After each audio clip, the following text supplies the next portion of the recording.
Today's legislative hearing is necessary to continue essential programs that are vital to our healthcare infrastructure. Many of the bills before us expire at the end of this fiscal year and must be reauthorized. One of the bills that will be discussed today is H.R. 4273, the over-the-county monograph drug user fee amendments, led by Mr. Latta and Ranking Member DeGette.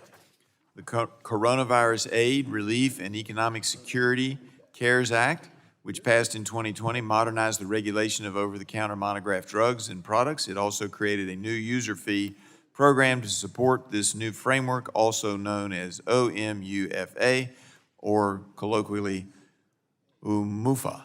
And I hope I pronounced the colloquialism right, but it's another one of those fees that we have that make important things happen. Generally, a company can market an over-the-counter drug if they either submit a new drug application or go through the over-the-counter monograph process. Prior to 2020, that involved a lengthy, burdensome three-phase rulemaking process. This led to Congress creating a new regulatory framework that allows FDA to issue administrative orders determining a product is generally recognized as safe and effective, or GRACE. And simultaneously establishing a new user fee program to help ensure this process is effective and is streamlined. This is the first reauthorization of OMUFA. We hope to work in a bipartisan way to address any outstanding issues to ensure this program is functioning how Congress initially intended, including minimizing regulatory burdens, supporting innovation, and increasing access to products in a safe and efficient manner. We will also consider other legislation that will help encourage the FDA to be more flexible in their review process. H.R. 3686, the Safe Sunscreen Standards Act, led by Dr. Joyce and Ms. Dingle, would require the FDA to consider the use of certain real-world evidence-based and non-animal testing methods when it comes to evaluating new sunscreen active ingredients in the United States. We are behind other countries in bringing innovative sunscreens to the market, and this bill will help to bridge the gap. During our last hearing on OMUFA, we had a robust discussion about the need for more innovative sunscreens to be available in the United States, and I look forward to the discussion around these policies today. Along similar lines, the FDA must keep pace with current technological advancements, which includes greater utilization of non-animal testing methods.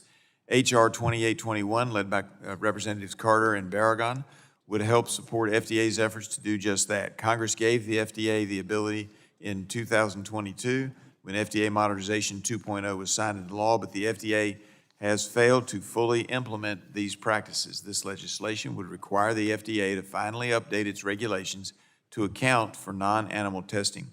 This bill does not require non-animal testing. It simply provides an option for if companies wish to pursue less costly methods such as computer AI modeling or organ chip testing. There are also two important reauthorizations in front of us today that serve a vital role in helping our medical workforce, which are the Title VII and Title VIII reauthorizations. These programs allocate resources for scholarships and educational assistance so students from underserved backgrounds who are often from rural areas can pursue medical careers and help support the medical workforce that Americans widely rely upon. It is crucial for Congress to take a close look at these programs to ensure resources are going to areas and patients who need it most. We are also discussing legislation that will continue grants for certain healthcare services in rural areas to help to increase the use of telehealth so patients can access care more easily. Reauthorizing the Telehealth Resource Centers grant program will support our telehealth infrastructure that has become a lifeline for both providers and patients across the country, especially in rural areas. Considering each of these reauthorizations is an important step forward to ensure the program is working as intended.